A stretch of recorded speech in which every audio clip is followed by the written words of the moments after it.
안녕하세요. 선정목교회 여러분, 하나님께서 은혜해 주시는 또한 말씀을 통해서 역사하시는 귀한 날이 되기를 소망합니다. 우리가 오늘 할 내용은요, 선지서, 예언서에 대한 내용입니다.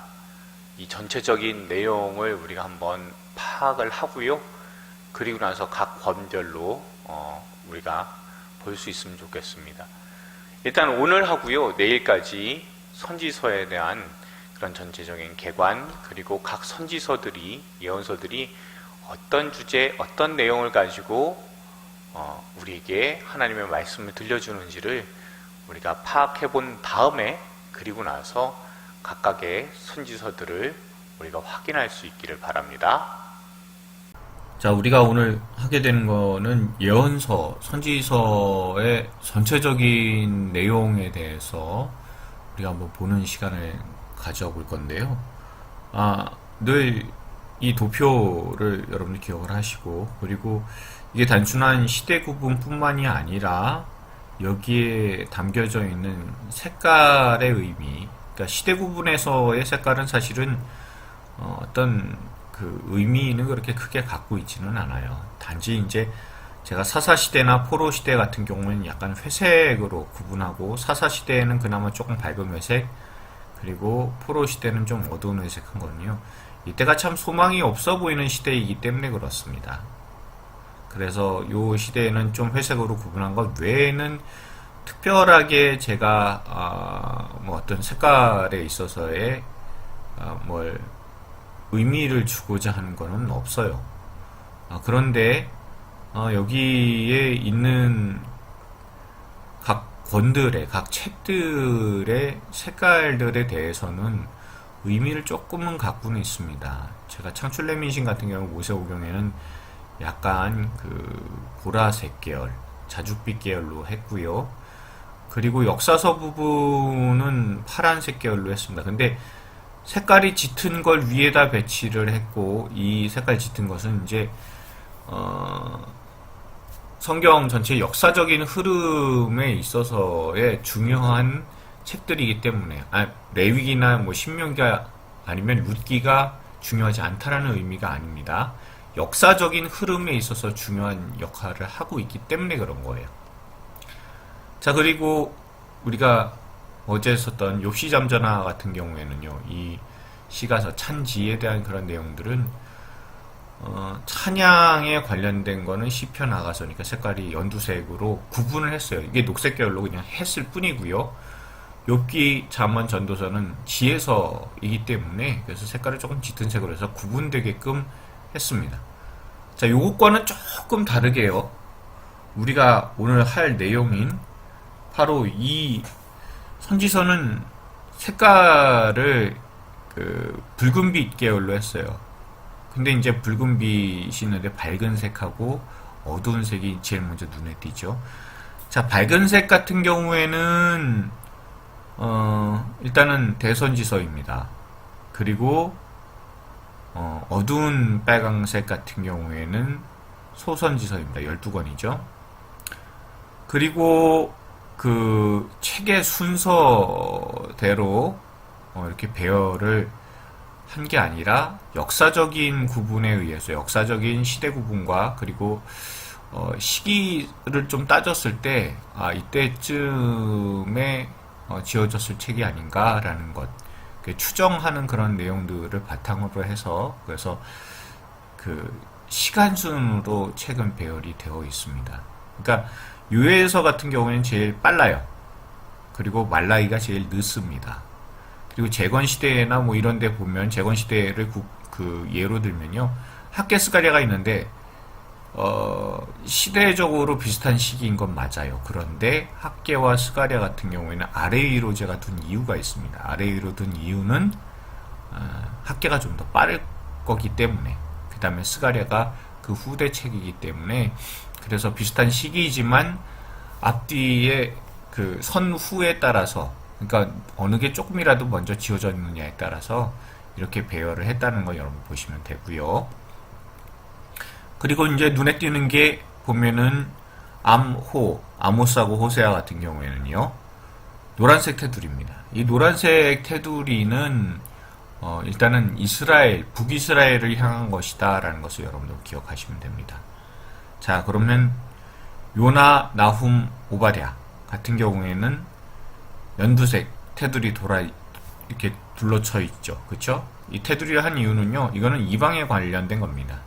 특히 아수르, 니느웨에 관련된 거는 요나서, 그리고 한 100년 정도 흘러서 나훔서가 나왔다라는 걸 생각하시면 되고요. 그리고 분열왕국 시대 끝쪽에 오바댜서 같은 경우에는 그 예레미야서는 일단은 그 남유다가 멸망하기 전부터의 내용들이 기록이 되고, 예레미야 애가 같은 경우에는 예루살렘의 멸망, 그러니까 3차 포로 이후에 완전히 성전이 파괴가 되었을 때 그때고, 그 이후에 오바댜 같은 경우에는 이 에돔 사람들이 그 완전히 약탈당하고 그래서 완전히 망해버린 예루살렘과 유다를 수탈을 해나가는 그런 모습이 에돔에게서 나왔기 때문에 너네들 그러면 망한다라고 분명히 하나님께서 선언하신 그런 내용들이 등장을 하고 있기 때문에 시간 순으로 따라서 예레미야, 애가, 그리고 오바댜 이런 식으로 정리가 되어 있다라고 여러분들이 기억하시면 되겠습니다. 일단은 전체적인 구분은 이렇게 보시면 되고요. 그리고 이 전체적인 구분은 시간 구분뿐만 아니라 선지서 전체 17권에 대한 구분임과 동시에, 그리고 각각의 어느 지역을 대상으로 하고 있는지, 어느 쪽을 대상으로 예언을 하고 있는지에 대해서도 우리가 확인할 수가 있어요. 물론 여러분들 테두리가 없는 거는 다 남유다 쪽입니다. 그리고 한 가지 더 눈여겨보셔야 되는 부분이 있는데, 그게 뭐냐면 통일왕국 시대까지는 선지서가 없었습니다. 그동안 뭐 선지자가 없었다는 것은 아니에요. 그쵸? 선지서가 없었을 뿐입니다. 통일왕국 시대 때 여러분들 잘 아시는 뭐 다윗에게도 나단이나 갓 같은 선지자가 있었어요. 그런데 분열왕국 시대에 넘어가면서부터 선지자들이 등장을 하기, 이렇게 문서로 글로 사역한 선지자, 그러니까 기록을 남긴 선지자들이 등장하고 있다는 것을 여러분들 잘 보시면 좋고요. 또한 분열왕국 시대도 그냥 분열왕국 시대가 아니라 여기 국가적인 그런 위기가 슬슬 다가오기 시작할 때요. 여러분 아모스나 호세아 같은 때에 서서히 이제 등장하기 시작한 나라가 있습니다. 바로 그 나라가 아수르입니다. 그러니까 제국들이 등장을 하고 있어요. 그러니까 선지서의 어떤 그런 배경들에 있어서 국가적인 위기가 서서히 다가오고 있다, 아니면 그림자가 드리워지고 있다, 이런 시기에 주로 글을 남기면서 그 글을 통해서 사역을 기록한, 그리고 하나님의 말씀을 전한 그런 선지자들이 등장하고 있다는 것을 먼저 생각하시면서 우리가 이 예언서, 선지서에 대해서 조금 더 자세하게 알아보도록 하겠습니다. 일단 전체적인 흐름하고 메시지를 한번 보도록 할게요. 맨 처음에요, 거의 대부분이 그렇습니다. 이제 선지자가 지금 도대체 왜 이렇습니까? 라고, 어찌해서 이랬습니까? 라고 속상한 선지자의 모습이 등장해요. 특히 이제 하박국 같은 경우에서도 보면 어찌하여 하나님께서는 도대체 이 사람들을 그대로 내버려 두십니까? 라는 겁니다. 그런 부분들이 이사야서에서도, 예레미야서에서도, 하박국에서도 동일하게 등장하고 있다는 사실을 보시면 됩니다. 그러면 그 부분에 대해서 하나님께서 대답하세요. 열국에 이스라엘 심판이 있을 것이다. 그러니까 이방의 나라들이 들어와서 이스라엘을 심판할 것이다 라고 하나님께서 말씀하세요. 그러니까 선지자는 사회가 너무 안 좋게 불의하게 돌아가고 하나님을 떠난 그 모습에 대해서 의문을 품고 하나님 도대체 왜 그대로 두고 보십니까? 하지만 거기에 대해서 하나님께서는 열국이 일어나서 이스라엘을 심판하게 될 것이다. 그러니까 상황이 나빠질 거다라고 말씀을 하고 계세요. 자, 그 다음 단계는요, 선지자만 속상한 게 아니에요. 사실은요, 하나님께서 속이 상하신 겁니다. 하나님께서 속이 상하셔서 나중에 있을 일에 대해서 말씀을 하세요. 아모스서든 뭐 거의 대부분의 선지서에서 다 등장하는 내용입니다. 이스라엘 망한다는 거예요. 열국이 이스라엘을 심판한다는 것은 그냥 단순히 와서 전쟁을 일으키고 그런 것이 아니라 조금 더 지나게 되면 완전히 망하게 될 거다. 결국에는 상황이 더 나빠질 거야 라고 그렇게 선지서에서는 등장하고 있습니다. 그러나 그 다음 단계가 있어요. 그게 바로 이스라엘의 회복에 대한 겁니다. 그러니까 지금 현재에 대해서 사회학을 고발하고 그리고 나중에 너네들 다 망한다 하고 그것으로서 끝나는 게 아니라 이스라엘이 나중에 훨씬 나중에 회복될 것이다라는 것이 분명히 등장하고 있음을 여러분 보셔야 됩니다. 그 회복에 대한 메시지는요 거의 대부분의 선지서에 다 등장을 하고 있어요. 그리고 훨씬 좋아질 거야 라고 말씀하시는 그런 내용들이 있습니다. 그리고 이런 흐름으로서 전체적인 흐름이 가고 있다면 그 단계별로 메시지들이 좀 있는데 여러분이 기억하셔야 되는 게 이 부분입니다. 포로 전의 메시지를 한번 생각해 보십시오. 포로로 끌려가기 전에는 하나님께서 하시는 말씀이 있을 겁니다. 회개하라는 거예요. 여호와께로 돌아가자라는 거예요. 여호와를 찾으라라고. 그 찾는 그런 방법은 하나님께서 공의로우신 하나님이시니까 우리가 그 악한 모든 행실들을 버리고 또한 사랑의 하나님 쫓아서 가자는 겁니다. 그리고 나서 하나님께서는 너네들을 어렵게 했었던 그 열국은 내가 심판하리라 나오신 거예요. 다시 한번 말씀드릴게요. 포로전 상황은 항상 하나님 앞에 회개하고 돌이켜야 되는 겁니다. 그리고 하나님 찾아가 나가야 되는 겁니다. 그러면 문제는 뭐가 있냐면요.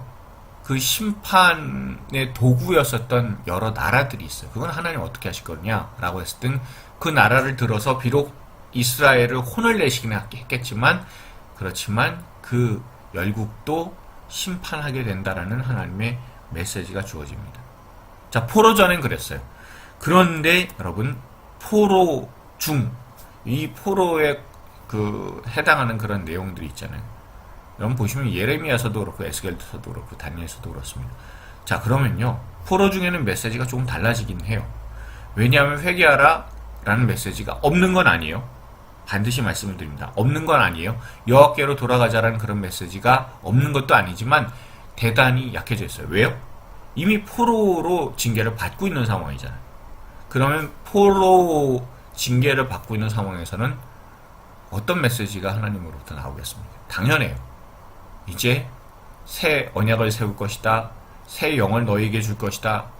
그리고 인자가 나타나게 돼. 결국에는 미래에 대한 그런 완전한 소망에 대해서 말씀을 하시는데 이것이 단순한 괜찮아질 거야, 회복할 거야가 아니라 온전한 회복에 관련된 거예요. 이스라엘 백성들이 어긴 거는 하나님 앞에서 언약을 어겼습니다. 그러니까 하나님께서 새 언약을 세우겠다라고 예레미야서 31장에서 말씀을 하시는 것이고 또한 그 언약을 지킬 수 있는 방법은 사람의 능력으로 안 돼요. 그러니까 하나님께서 우리에게 새 영을 허락하여 주셔서 그래서 마음속에 하나님의 법을 두셔야 가능하게 됩니다.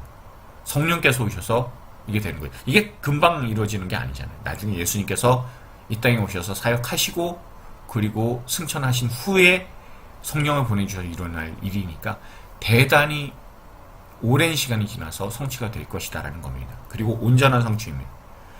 또한 다니엘서에서는 인자 곧 예수 그리스도의 오심에 대해서 분명하게 거론하고 있죠. 그러면 이 포로 중에 이 메시지가 주어지는 이유는 딱 하나입니다.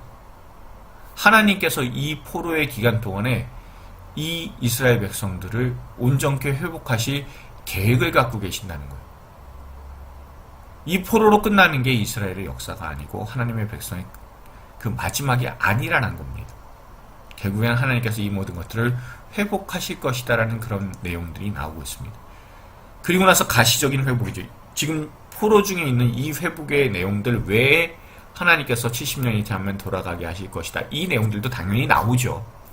예레미야서 25장이든 29장이든 다 나오잖아요. 근데 그런 단기간 안에 70년 안에 이루어질 그런 내용들 이상으로 더 큰 내용, 더 온전한 내용, 훨씬 후에 지나서 이루어질 내용들이 포로 중의 소망으로 주어지고 있다는 사실을 여러분들 기억하시면 더 좋겠습니다.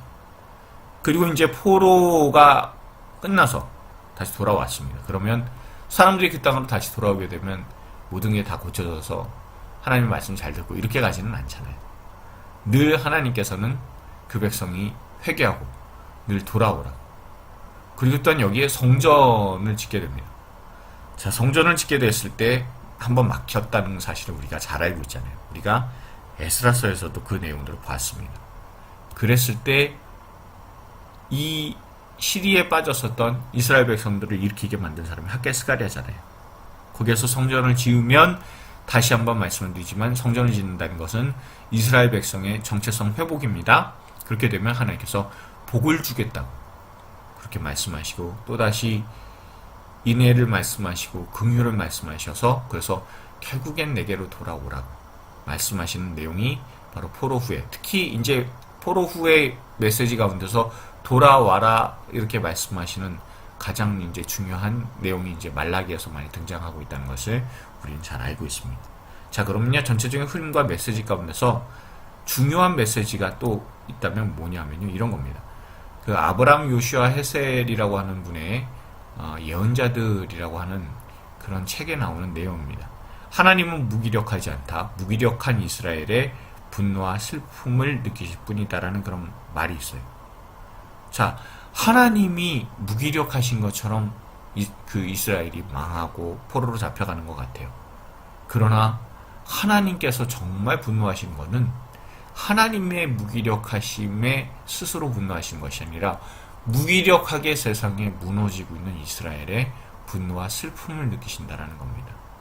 그러니까 그런 모습들이 이스라엘 사회 가운데서 남유다의 사회 가운데서 우상숭배와 사회정의와 윤리의 타락에 분명히 하나님께서는 화를 내시고 아파하신다라는 것을 우리가 알 수가 있고요.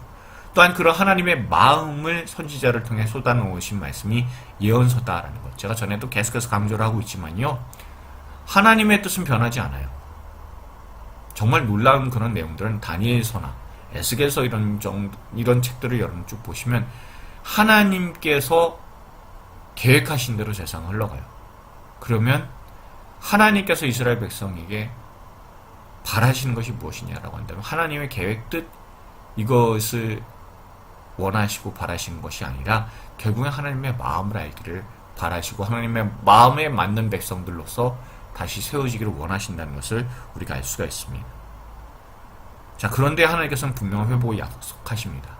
그래서 예언서, 이 선지서에서 그의 날, 여호와의 날, 예수님께서 오시는 날 그런 내용들이 반드시 등장하고 있고요.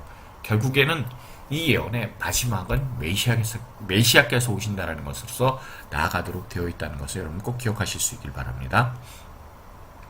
자, 그리고요. 이 예언서 선지서에서 나타난 개인적인 죄악에 대해서 우리가 한번 보도록 할게요. 자, 보시면은 6가지 이제 그림이 있는데 이 그림은요 크로스웨이에서 가지고 온 그림입니다. 뭐 제가 그리거나 인터넷에서 떠도는 게 아니라 크로스웨이에서 가지고 온 그런 그림이다라는 것을 여러분 보시면 그러면요 첫 번째는 술입니다. 개인적인 죄악 가운데 중요한 부분들은 술이 차지하고 있어요. 포도주를 마시기에 용감해 독주를 잘 빚는 유력한 자들은 화 있을 진저라고 이사야서 5장 22절에서 나오고 있고요. 그럼 오른쪽에 있는 두 번째 그림은 무엇이겠습니까? 장신구들이 나오죠. 치장 사치입니다. 그들이 장식한 발목걸이와 머리에 망사와 반달 장식과라고 해서 사치를 부리는 것, 장신구를 꾸미는 것, 그리고 하나님을 잊어버리는 것. 이렇게 이제 흘러가고 있다는 것을 여러분 보시면 되고요.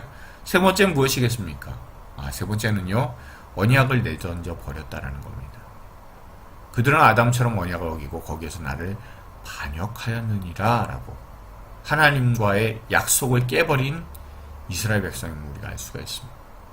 자, 네 번째 뭘까요? 입에 돈이 있습니다. 대우에 맞춰서 설교하죠. 저에게 있어서도 이 말씀 늘 저 스스로가 새기려고 노력합니다. 내 백성을 유혹하는 선지자들은 이에 물 것이 있으면 평강을 외치나 그 입에 무엇을 채워주지 아니하는 자에게는 전쟁을 준비하는 듯한 미가서 3장 5절 말씀입니다. 나한테 유익이 있으면 그 사람이 나한테 잘해줄 것 같으면 아니면 뭔가라도 돈을 찔러주면 그럼 설교가 좋아져요. 그러나 그렇지 않고 그냥 맨입으로 하나님의 말씀 선포하게 하면 이상하게 저주의 말이 나가는 거. 자, 이런 대우에 맞춰서 설교하는 것이 그 당시에 나타났었던 개인적인 죄악이기도 했습니다. 또한 다섯 번째는 저울과 자를 속이죠. 에바를 작게 하고 세계를 크게 하여 거짓 저울로 속이며라고 아모스에서도 등장을 하고 있습니다. 여기에 더해서 또 돈이 나왔습니다. 그렇죠? 그리고 여기 의사봉이 이렇게 있는 걸, 판결봉이 있는 걸로 봐서는 불의한 재판입니다. 그들은 뇌물로 말미암아 악인을 의롭다 하고 의인에게서 공의를 빼앗는도다라고 되어 있습니다. 뇌물로 말미암아서 악인을 의롭다 합니다. 이런 개인적으로 짓는 죄악들이 결국에는 하나님에게서 떠나 있음을, 이 죄로 말미암아 하나님을 떠나기도 하지만 이 죄의 상이 나타나는 것으로 말미암아 하나님으로부터 떠나 있는 백성이다라는 것을 우리가 알 수가 있습니다. 그러니 결국에 하나님의 심판을 받을 수밖에 없다라고 분명히 예언서, 선지서에서는 알려주고 있습니다.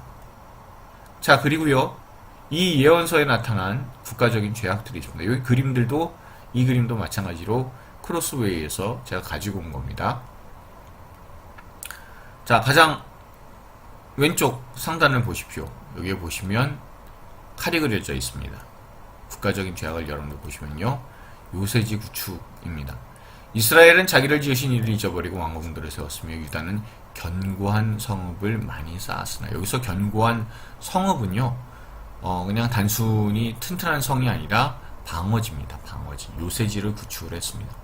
그러니까 하나님을 믿는 것보다 나는 내 실력, 내 능력, 내 힘을 믿어 라고 하는 거랑 똑같습니다. 자, 두 번째는요, 오른쪽에 있습니다. 오른쪽 상단을 보십시오. 여기 보시면은 무슨 문서가 나오죠? 강대국과의 동맹입니다. 에브라임은 바람을 먹이며 동풍을 따라가서 종일토록 거짓과 포악을 더하며 아수르와 계약을 맺고 기름을 애굽에 보내는 거다. 바람을 먹어요. 그리고 동풍을 따라가요. 아무 실체 없고 아무 소용없는 짓을 하고 있다는 뜻입니다. 그리고 그 강대국과의 동맹은 이런 실제적인 것으로 나타나면 실제적으로 효과가 나타날 거라고 생각하지만 결국에는 아수르에 망하고 애굽의 배신에 당해요. 또한 가운데 보십시오. 가운데는 여러분들 무엇이겠습니까? 아주 멋진 집이 있죠? 부유한 생활입니다. 너희가 힘없는 자를 밟고 그에게서 미래 부등한 세를 거두었은즉 너희가 비록 다듬은 돌로 집을 건축하였으나 거기에 거주하지 못할 것이요 아름다운 포도원을 가꾸었으나 그 포도주를 마시지 못하리라 라는 말씀이 있습니다. 부유하게 살고 잘 사는 것에 대해서 하나님께서는 그 부분은 뭐라 하시지는 않으세요. 그러나 중요한 것은 어떻게 부를 축적했느냐라는 겁니다. 잘못된 그릇된 부로 인해서 부유한 생활하는 것, 너네들도 그렇게 똑같이 당하게 될 것이고 결국에는 너네들이 열심히 노력하고 애써놓은, 읽어놓은 그런 모든 것들을 다 잃어버리게 될 것이다 라고 하나님께서 경고하고 계신 겁니다. 또한 여러분, 오른쪽을 보십시오. 중간에 오른쪽을 보시면 뭔가 비석 같은 거, 경계석이 세워져 있고 거기에 표본 같은 것이 있죠. 그렇죠? 아주 은밀하게 호시탐탐 노리면서 경계석을 옮겨나간다는 것이겠습니다. 그렇죠? 부동산 확장이에요. 유다 지도자들은 경계표를 옮기는 자 같으니 내가 나의 진노를 그들에게 물같이 부으리라고 말씀하세요. 여러분, 경계표 옮기지 말라, 지계표 옮기지 말라, 모세오경에서도 나오는 내용들입니다. 절대 그렇게 하면 안 된다고. 내가 너희들에게 저주할 것이라고 분명히 말씀했는데도 불구하고 어떻게 해서든 이용해서, 그래서 잘못된 방법으로 부동산을 확장을 해나가고 있습니다. 여러분, 부동산 확장이라는 그런 내용들은요, 이스라엘에게서는 해당 안 돼야 되는 거예요. 왜냐하면 땅은 다 내 것이다 라고 해서 나중에 이스라엘 백성들에게 땅을 분배하잖아요. 분배한다는 게 뭡니까? 그 사람이 갖고 있는 실력껏 준다는 게 아니잖아요. 제비 뽑아서 분배를 했기 때문에 결국엔 땅은 하나님의 것이고, 또한 사람들은, 하나님의 백성은 기업을 땅에서 삼지 말라는 거예요. 하나님이 기업이 되어야 된다고 하는데 국가적인 죄를 지을 때는 많은 사람들이 부동산 확장에 나서서 하나님이 나의 기업이 아닌 겁니다. 그걸 거부하고 있는 것이다 라는 걸 생각하시면 됩니다. 자, 그리고요, 가장 왼쪽에 여러분 한번 보십시오. 비둘기가 그물에 잡혀있죠. 평화를 구축하려고 노력을 했습니다. 그럼 호세아서에서 나온 대로 에브라임은 어리석은 비둘기같이 지혜가 없어서 애굽을 향하여 부르짖으며 아수르로 가는도다 라고 되어 있습니다. 계속해서 강대국과의 동맹이라는 것, 그것이 그냥 문서상의 조약이 아니라 사람의 마음 생각에서부터 평화를 구축하는데 하나님을 쫓지 않고 세상의 모습들을 따라갈 것이다 라는 것, 그것이 결국엔 국가적인 죄악으로서 이루어진다는 겁니다. 그리고 중간에 마지막을 보십시오. 가장 중간에 있는 마지막 그림을 여러분들 잘 보시면 중간 하단에요. 뭔가 다 무너져 내렸죠. 제단이 무너져 내린 듯한 모습입니다. 여러분, 형식적이고 그릇된 예배를 의미합니다. 에브라임은 죄를 위하여 제단을 많이 만들더니 그 제단이 그에게 범죄하는 것이 되었도다 라고 되어 있습니다. 죄를 위해서 제단을 많이 만듭니다. 무슨 뜻이겠습니까? 형식적이고 그릇된 예배를 계속해서 드리고 있어요. 하나님 안 받으세요. 기뻐하시지 아니하시는데도 하나님께 이렇게 예배를 드리면, 제사를 드리면 하나님 다 용서해 주실 것이고 결국에는 우리가 복받게 될 거야 라고 생각을 하는데, 그걸 하나님께서 기뻐하시지 않으시는 겁니다. 겉으로 보기에는 제단을 멋지게 쌓은 것 같지만 그 제단은 이미 영적으로는 다 무너져 내린 상황입니다. 이런 전체적으로 나타난 국가적인 죄악 때문에 결국에는 북이스라엘이든 남유다든 망할 수밖에 없게 되었다라는 것을 알려주고 있는 책이 바로 예언서, 선지서의 말씀입니다. 그렇습니다. 여러분, 하나님께서 그 백성에게 바라시는 것은 하나님의 마음 알기를 원하십니다. 하나님의 나타난 역사를 우리가 지식적으로 아는 것도 중요하기도 합니다. 그러나 그것보다도 훨씬 더 중요한 것은 하나님의 백성의 하나님의 마음을 알기를 원하신다는 겁니다. 우리가 부모로서 자녀들에게 바라는 것이 있다면 자녀들이 내 마음 알아주길 원하잖아요. 그거하고 똑같습니다. 하나님의 백성이 하나님의 마음을 알아주고, 또한 그걸로 끝나는 것이 아니라 하나님의 백성으로서 하나님의 마음에 맞게 살아가는 것을 하나님께서 바라신다는 것을 우리가 이 예언서, 선지서를 통해서 깨닫게 될 때 우리는 더욱더 하나님의 마음에 합한 사람으로서 살아가게 됩니다. 그것이 바로 선지서, 예언서가 우리에게 주어진 목적이라는 것을 여러분들 꼭 기억하시면서 우리가 내일에는 각각의 선지서가 갖고 있는 그 목소리들, 하나님의 마음들을 알아볼 수 있는 시간을 갖겠습니다. 기도하시겠습니다. 그렇습니다, 주님.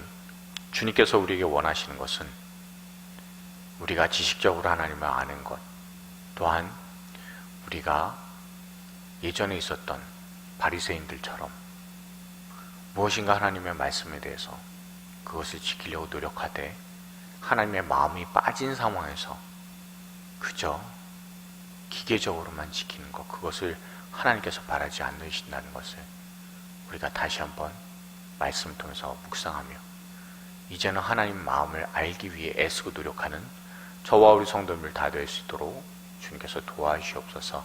그래서 하나님께서 기뻐하시는 하나님의 백성, 하나님의 자손들 다 되도록 주님께서 은혜와 원청하라 가해 주옵소서.